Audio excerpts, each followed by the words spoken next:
Hello everyone. आज हम इस वीडियो में पढ़ने वाले हैं अपनी वर्किंग कैपिटल रिक्वायरमेंट्स के बारे में।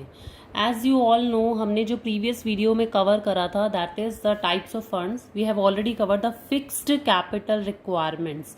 हमारी प्रीवियस वीडियो में फिक्स्ड कैपिटल रिक्वायरमेंट कवर हुआ था। इस वाली वीडियो में हम कवर करेंगे अपनी working capital requirement. See I have written here, a business needs funds for its day to day operations. This is known as working capital of an enterprise. Means what कहते हैं, अगर हम suppose कोई business करते हैं, ठीक है, business में हमें डे टू डे ऑपरेशंस के लिए कुछ ना कुछ रिक्वायरमेंट्स होती हैं, कुछ ना कुछ मनी की रिक्वायरमेंट होती है, तो उन डे टू डे रिक्वायरमेंट्स को बोला जाता है वर्किंग कैपिटल रिक्वायरमेंट। सिमिलरली घर में भी होता है, अगर आप घर में भी नॉर्मल रह रहे हैं तो घर में भी आपको क्या है, वर्किंग कैपिटल रिक्वायरमेंट्स होती है। लाइक हमें किसी इलेक्ट्रिसिटी बिल वाले को पेमेंट करनी है, हमें पानी वाले को पेमेंट करनी है, राइट, हमें रेंट पे करना है। So these are what, these are the expenses that occur on recurring. ये बार बार अकर होते हैं, रिकरिंग नेचर के होते हैं, ठीक है। तो सिमिलरली बिजनेस में भी यह है, once you have started your business आप स्टार्ट करने के बाद कुछ एक्सपेंडिचर ऐसे आते हैं जो रिकरिंग नेचर के होते हैं, जो बार बार होंगे, तो उन एक्सपेंडिचर को, उन रिक्वायरमेंट्स को बोला जाता है working capital requirements. Once you have started your business, you need to pay the rent of your premises, you need to pay the salary to employees, you need to pay electricity bill also. So these are the expenditure which are done, which are being incurred on the recurring basis. These expenditure are known as a working capital requirements. Examples देख लेते हैं।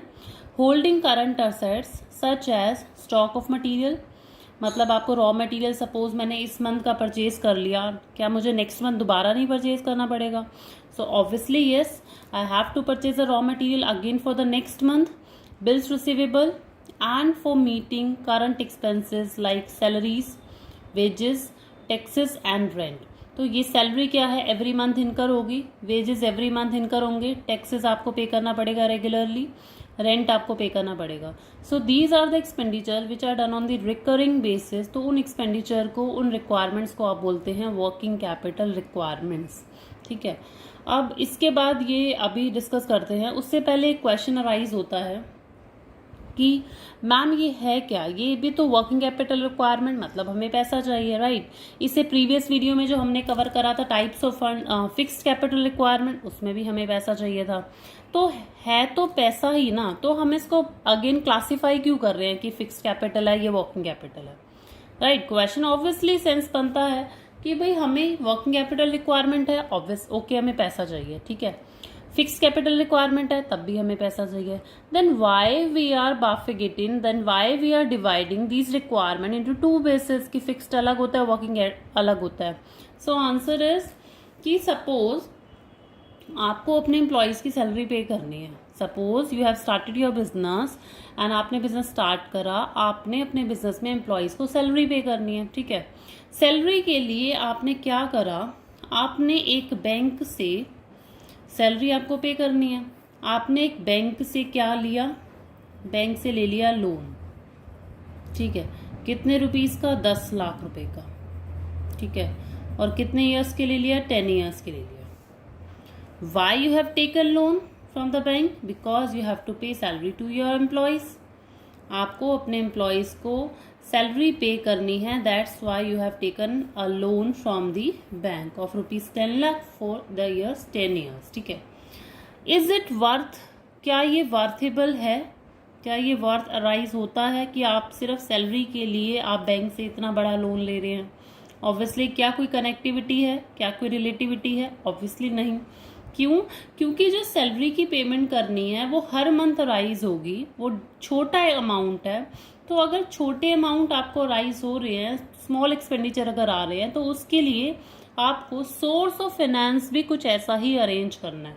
तो अगर working capital, सबसे पहले needs को आपको identify करना है कि ये जो मेरी नीड है, क्या ये वर्किंग कैपिटल वाली है, क्या ये फिक्स्ड कैपिटल वाली है। वर्किंग कैपिटल वाली है तो इतना बड़ा अमाउंट का लोन इतने लॉन्ग ड्यूरेशन के लिए वर्थ नहीं क्रिएट करता। अगर आपकी फिक्स्ड कैपिटल रिक्वायरमेंट है, आपको बिल्डिंग खरीदनी है, आपको मशीनरीज खरीदनी है, आपको टेक्नोलॉजी अपडेट करनी है, तो वहाँ माना जा सकता है कि ये वर्थ है। इसलिए इम्पॉर्टेंट है कि रिक्वायरमेंट को अंडरस्टैंड करना, रिक्वायरमेंट को आइडेंटिफाई करना, तभी ये डिवाइड करा गया है फिक्स्ड में और वर्किंग में। So first of all it is important to identify whether it is your fixed capital requirement and it is your working capital requirement. Once you have identified, अगर आप एक बार पहचान जाते हैं, then it become easy for you to arrange the source of finance also. भाई requirement पता चल गई तो हम सोर्स भी पहचान लेंगे कि हाँ सैलरी देनी है, चलो छोटा मोटा सोर्स से काम चल जाएगा। लेकिन हाँ अगर कुछ बड़ी रिक्वायरमेंट है, ऑब्वियसली आपको कोई बड़ा सोर्स, शेयर्स, डिबेंचर, ये सब इशू करने होंगे। ठीक है, ओके। सो हम यहाँ से कंटिन्यू करते हैं। The amount of working capital required vary from one business to another depending on various factors such as, क्या कहता है कि वर्किंग कैपिटल कितना चाहिए। ठीक है, वर्किंग कैपिटल चाहिए, ओके, बट कितना चाहिए वो वेरी करता है एक बिजनेस से दूसरे बिजनेस में। ऑब्वियसली बात है भाई, मैंने और मेरे फ्रेंड ने suppose we have started the same business, तो मेरे बिजनेस में मेरे एम्प्लॉयज़ कम हैं, उसके बिजनेस में एम्प्लॉयज़ ज़्यादा है। ठीक है, अब मेरे एम्प्लॉयज़ कम हैं तो ऑब्वियसली मुझे सैलरी भी कम देनी है, लेकिन उसका बिजनेस जो है उसमें एम्प्लॉयज़ ज़्यादा है तो उसको सैलरी ज़्यादा देनी है। तो यहाँ अमाउंट क्या हो गया, वेरी हो गया between one business to another. So same यही बोला है यहाँ पर, कुछ रीजंस फैक्टर्स आ गए, जैसे सेल टर्नओवर। यहाँ कहता है वो वाला बिजनेस जो सेल्स ना, गुड्स जो सेल करते हैं क्रेडिट पे सेल कर रहे हैं, मतलब एक बिजनेस है that is selling goods on the credit basis, उधार पे बेच रहे हैं। So it require more working capital, उसको ज़्यादा वर्किंग कैपिटल की रिक्वायरमेंट है। Again repeating, the business which sells good on credit, जो उधार पे बेच रहे हैं उसको ज़्यादा वर्किंग कैपिटल की रिक्वायरमेंट है। And on the other side the business which sell goods on the cash basis, जो कैश बेसिस पे सेल कर रहे हैं उनको कम वर्किंग कैपिटल की रिक्वायरमेंट है। वाई, क्वेश्चन अराइजेस, हाउ, क्यों भाई ऐसे, कैसे ऐसे आप बोल रहे हैं। सी, एक बिजनेस है जो गुड्स उधार पे बेचता है।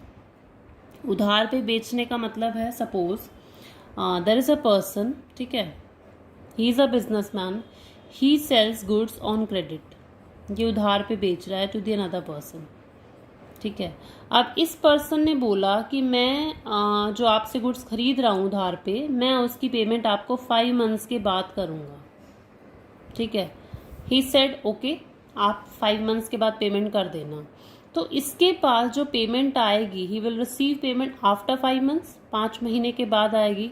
आप बिटवीन 5 मंथ 5 महीने के अंदर अंदर क्या उसको एम्प्लॉयज़ को सैलरी नहीं देनी, क्या उसको रेंट पे नहीं करना, क्या उसको इलेक्ट्रिसिटी बिल नहीं पे करना, ऑब्वियसली करना है। तो इसलिए कहते हैं वो वाला बिजनेस जो क्रेडिट पे सेल कर रहा है उसके पास पैसे की रिक्वायरमेंट ज़्यादा होती है। सिमिलरली यहाँ पर यही हो गया, the business which sells goods on the credit require more working capital, उसको ज़्यादा पैसा चाहिए होता है। क्यों? क्योंकि उसके पास जो पैसा आने वाला होता है वो बाद में आने वाला होता है।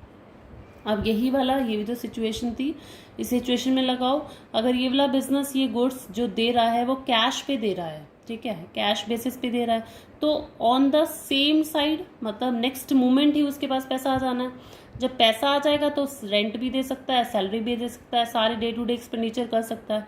तो उसको वर्किंग कैपिटल मेंटेन करने की रिक्वायरमेंट एज सच इतनी नहीं होती। ठीक है, नेक्स्ट फैक्टर कहता है सीजनल फैक्टर। सीजनल फैक्टर में कहता है अगर फेस्टिव सीजन है, फेस्टिव सीजन का मतलब आपकी बहुत ज़्यादा सेल हो रही है, आप रॉ मटेरियल ज़्यादा ले रहे हैं, आप इन्वेंट्री ज़्यादा मेंटेन कर रहे हैं, फेस्टिव मतलब बहुत अच्छा सीजन चल रहा है, राइट। उसमें कहता है लार्जर फंड्स रिक्वायर्ड, उसमें आपको ज़्यादा पैसे की रिक्वायरमेंट है। Why? Because you have to maintain the higher inventory for the festive season. Festive season के लिए ज़्यादा इन्वेंट्रीज मेंटेन करने की रखनी है, अपने बिजनेस को एक्सपैंड भी कर सकते हो। Again you need a large funds required. Okay, so festive season में आपको लार्ज फंड्स की रिक्वायरमेंट है, और अगर ऑफ सीजन की बात करेंगे तो उसमें लेस वर्किंग कैपिटल की रिक्वायरमेंट है। So this video is all about your working capital requirement. In an upcoming video we will be discussing about your new topic, that is about the shares. Okay, so thank you so much.